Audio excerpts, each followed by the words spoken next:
స్థానిక collector office పక్కన ఉన్న నక్కల కాలనీలో తాగునీటికి దశాబ్ద కాలంగా ఇబ్బంది పడుతున్న తరుణంలో ప్రభుత్వం నూతనంగా ప్రవేశపెట్టిన P4 కార్యక్రమంలో భాగంగా జిల్లా కలెక్టర్ వెంకటేశ్వర్ పూర్తి సహకారంతో రీచ్ గ్లోబల్ ఫౌండేషన్ చైర్మన్ రమేష్నాథ్ లింగోట్ల స్పందించి నక్కల కాలనీని దత్తత తీసుకోగా మొట్టమొదటి రోజున అక్కడ దుర్భర పరిస్థితులను చూసి చలించిపోయానని వివరించారు. దత్తత తీసుకున్న రోజు నుంచి ఇప్పటికీ 20 రోజులుగా జిల్లా కలెక్టర్ వారి సహకారం మేరకు జిల్లా పంచాయతీ సిబ్బందిని అందరినీ సమన్వయం చేసుకుంటూ త్వరితగతిన త్రాగునీటి సదుపాయాన్ని నక్కల కాలనీ వాసులకు అందించారు. ఈ సందర్భంగా రీచ్ గ్లోబల్ ఫౌండేషన్ రమేష్నాథ్ లింగుంట్ల మాట్లాడుతూ ప్రతిష్టాత్మకమైన కట్టం నేటికి నెరవేరడం చూస్తుంటే ఈ నక్కల కాలనీలో ప్రజల్లో ఆనందం చూస్తుంటే నాకు పద్మశ్రీ వచ్చినంత ఆనందంగా ఉందని హర్షం వ్యక్తం చేశారు. మా ఆప్తులు ముఖ్యమంత్రి చంద్రబాబు మానస పత్రికైన P4ను నేను ఛాలెంజ్గా తీసుకుని నక్కల కాలనీ వాసులు కూడా ఇతర ప్రజల వలె జనజీవన స్రవంతిలోకి వచ్చి ఉన్నత స్థాయికి రావడానికి ప్రతి నిమిషం శాయశక్తిలా నేను పనిచేస్తానని తెలిపారు.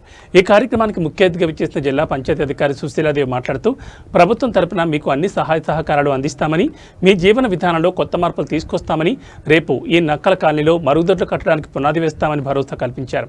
మీ బతుకు తెరువైన పూసలు కూర్చడానికి ఒక కమ్యూనిటీ హాల్ కడతామని డాక్టర్ రమేష్నాథ్ పట్టుదలను అభినందిస్తూ భవిష్యత్తులో అన్ని వసతులు మీకు ఏర్పాటు చేస్తామని హామీ ఇచ్చారు. ఈ కార్యక్రమంలో రీచ్ గ్లోబల్ ఫౌండేషన్ ప్రతినిధి డాక్టర్ మొర్రిమేకల్ దేవరాజులు, పంచాయతీ సెక్రటరీ మణి, ఉపాధ్యాయుడు అరుణ్, నక్కల కాలనీ నాయకులు రాజ్ కుమార్, శంకర్, సుమన్, సాత్కుడి తదితరులు పాల్గొన్నారు.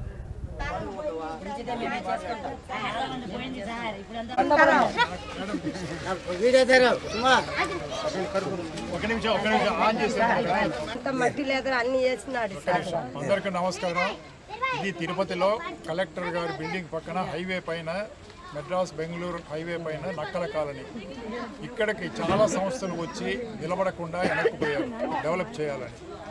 ఇప్పుడు మన దూరదృష్టి గల ముఖ్యమంత్రి నారా చంద్రబాబు నాయుడు గారి స్ఫూర్తితో P4లో భాగంగా బంగారు కుటుంబము మార్గదర్శుల్లో నేను మార్గదర్శిని. నా పేరు డాక్టర్ రమేష్నాథ్. రీచ్ గ్లోబల్ ఫౌండేషన్ మా సేవా సంస్థ.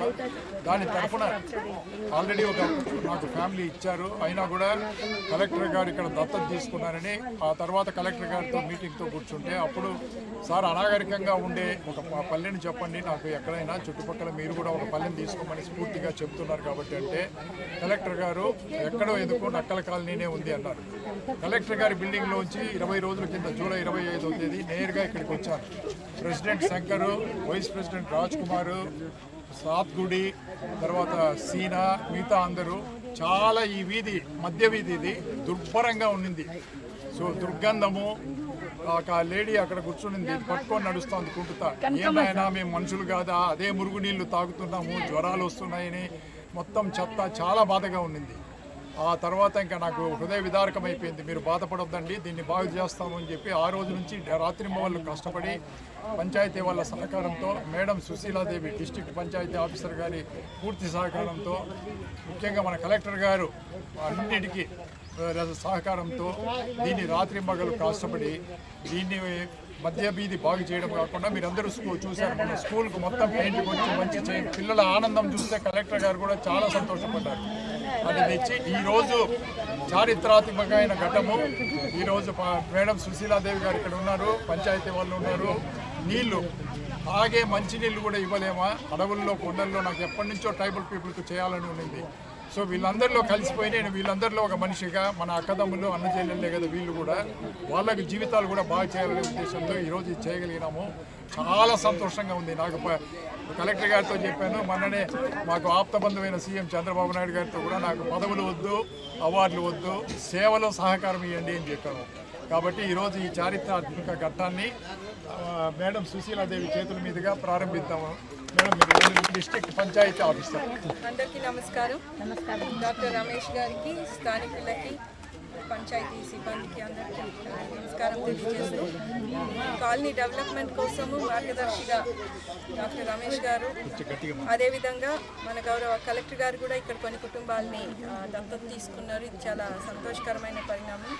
ఇక్కడ ఇన్ఫ్రాస్ట్రక్చర్ అంటే రోడ్లు, కాలువలు, డ్రింకింగ్ వాటర్ ఇవి చేయడానికి ఎప్పటిలాగానే పంచాయతీ ఉంది. అవన్నీ గ్రామ పంచాయతీ తరఫున చేస్తారు. రమేష్ గారు వచ్చిన తర్వాత మీరు పిల్లల్ని స్కూల్కి రెగ్యులర్గా పంపిస్తున్నారు. అది చాలా సంతోషం అనిపించింది. ఎందుకంటే గతంలో కూడా చాలాసార్లు ఇక్కడికి వచ్చి మీతో మాట్లాడాం.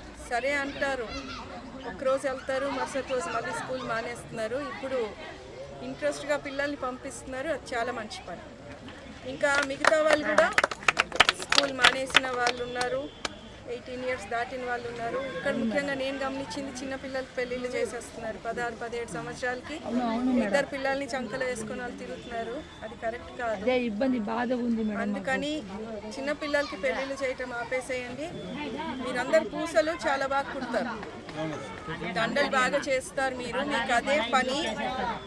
ఇప్పుడు ఈరోజు డాక్టర్ గారితో పాటు ఇక్కడికి వచ్చి మీకు అందరికీ నేను చెప్పదలుచుకుంది ఏంటంటే, మీకు లేడీస్కి జెంట్స్కి సెపరేట్గా టాయిలెట్ బ్లాక్స్ కూడా శాంక్షన్ చేసాం. అందరికీ ఇంట్లో కట్టుకోవడానికి.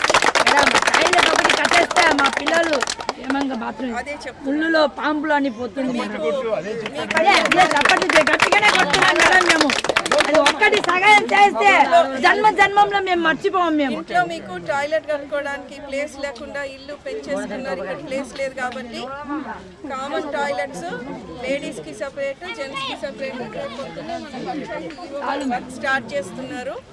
కరెక్ట్ గా గాంధీ జయంతి నాటికి టాయిలెట్ కంప్లీట్ నేను చెప్పాలనుకున్నాను.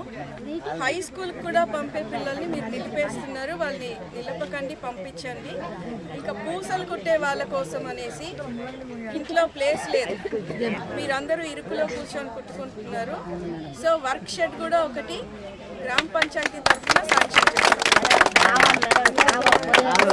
ఇంట్లోనే కూర్చొని టీవీ కూడా ఏర్పాటు చేస్తారు, టీవీ చూసుకుంటా మీరు దండలు కుట్టుకోవచ్చు. ఇంకా కాలువలు రోడ్లు మాత్రం కొంచెం టైం పడుతుంది, ఎందుకంటే హైవే రోడ్డు లెవెల్స్ మారుతున్నాయి. అది పూర్తయిన తర్వాత లెవెల్స్ చూసుకున్న తర్వాతే మనం కాలువలు ఏర్పాటు చేసుకోవాలి.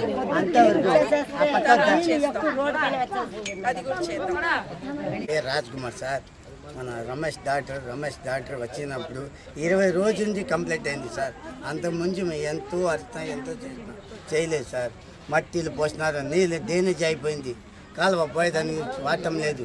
ఎంతో పంచాయతీ పోతే కూడా మళ్ళీ తీస్తూ ఉంటుంది. హైవేలో మట్టి మళ్ళీ తిరిగి మళ్ళీ లోపలైనా డ్రైనేజ్ చెప్తున్నది, మార్గం లేదు. మళ్ళీ సార్ వచ్చినప్పుడు కొంచెం మార్గం చేస్తున్నది. ఏం బాధపడలేదు. మా సార్ వచ్చినప్పుడు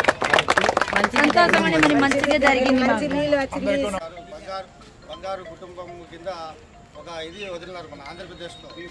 దాన్ని మన కలెక్టర్ గారు, మన రమేష్ గారు సారు వాళ్ళు మాట్లాడి ఈ కాలనీని దత్తత తీసుకొని ఈ కాలనీని డెవలప్ చేస్తారనేసి మన రమేష్ నాథ్ లింగోట్ల సార్ గారు అతను ఈ కాలనీ మీద ప్రత్యేక శ్రద్ధ తీసుకొని కలెక్టర్తో మాట్లాడి, మా కాలనీ పెద్దలతో మాట్లాడి ఈ కాలనీని డెవలప్ చేద్దామనేసి వచ్చి 20 రోజులు తిరిగి మా సంఘ నాయకులు, గిరిజన సంక్షేమ సేవా సంఘం సంఘ నాయకులతో శ్రీకృష్ణ నాయక్ సార్తో అందరితో కలిసి మాట్లాడుకొని ఈ గ్రామ పెద్దలైన శంకరు, రాజకుమారు, మిగతా అందరితో కలిసి మాట్లాడుకొని ఫస్ట్ వీళ్ళు తాగునీళ్ళు సమస్య ఇబ్బంది తీర్చాలనేసి ఒంటి కాటిన భగీరథుడు చేసిన తపస్సులాగా అతను చేసి ఈ ఖాళీ కోసము కలెక్టర్ గారి నుంచి పంచాయతీ ఆఫీస్ నుంచి సీఎం దాకా కూడా వెళ్ళి మాట్లాడి మమ్మల్ని 20 రోజుల్లో పడరాని కష్టాలు పడి మమ్మల్ని మా కాలనీ ఎవరు పట్టించుకోరు సార్, మాకు బతుకులు ఇంతే, మేము మీతో పాటు చేయాలంటే కూడా లేదు నేను చేస్తాను, మీరు అధైర్యపడకండి అనేసి మమ్మల్ని కూడా బలవంతంగా లాక్కు వెళ్ళి ఈరోజు మాకు తాగునీటి సమస్యని క్లియర్ చేస్తున్నారు. మేము మా గ్రామ ప్రజలందరూ రమేష్ నాథ్ లింగోట్ల సార్కి చాలా రుణపడి ఉంటాం.